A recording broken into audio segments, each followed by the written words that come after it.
હું જે સંસ્થામાંથી આવું છું એ BAPS સ્વામિનારાયણ સંસ્થા. We are one of the largest organizations in the world with a permanent seat in the United Nations as an NGO.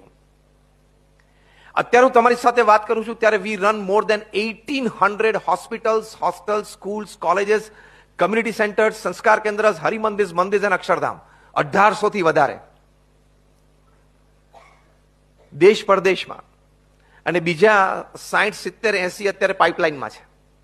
તમારામાંથી અક્ષરધામ કેટલા ગયા? Just rays your hands. Gandhinagar, Delhi, બધા. ગાંધીનગર અક્ષરધામ અને દિલ્હી અક્ષરધામના લેવલના પ્રોજેક્ટ્સ અત્યારે સુરતમાં, જોહાનસબર્ગમાં, સિડની અને મેલબર્નમાં, યુરોપમાં, પેરિસમાં એ બધે નિર્માણાધીન છે. આ 1800 માંથી 1300 સંસ્થા પ્રમુખ સ્વામી મહારાજે નિર્માણ કરી. તમે ખાલી કલ્પના કરો કે રો લેન્ડ, I am giving you a good story, એક સરસ વાર્તા કહું છું તમને. કોઈ જમીન મળવી અથવા પ્રાપ્ત થવી, એ જમીન ઉપર શું કરવું છે BAPS ટ્રસ્ટી બોર્ડમાં નક્કી થાય. Hospital, hostel, school, college, whatever, મંદિર, અક્ષરધામ. BAPS NPO છે, નોન પ્રોફિટ ઓર્ગેનાઇઝેશન, એટલે ફંડ્સ ચેરિટી રૂપે સમાજમાંથી રેઝ થાય. એ જમીન લોકલ ગવર્મેન્ટ બોડીઝમાં લીગલી ક્લિયર થાય.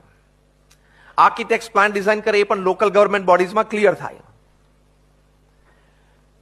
ખાત વિધિ થાય, 2, 4, 5 માળની ઇમારત જોઈએ તૈયાર થાય, એનું ઇનોગ્રેશન થાય.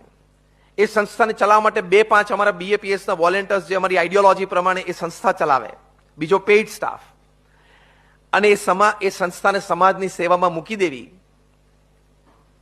આજ રો જમીનથી માંડીને ઇનોગ્રેશન સુધીની સ્ટોરી મેં જે તમને કરીને, એ પ્રમુખ સ્વામી મહારાજે 45 વર્ષ સુધી દર 15મા દિવસે એક સ્ટોરી પૂરી કરી.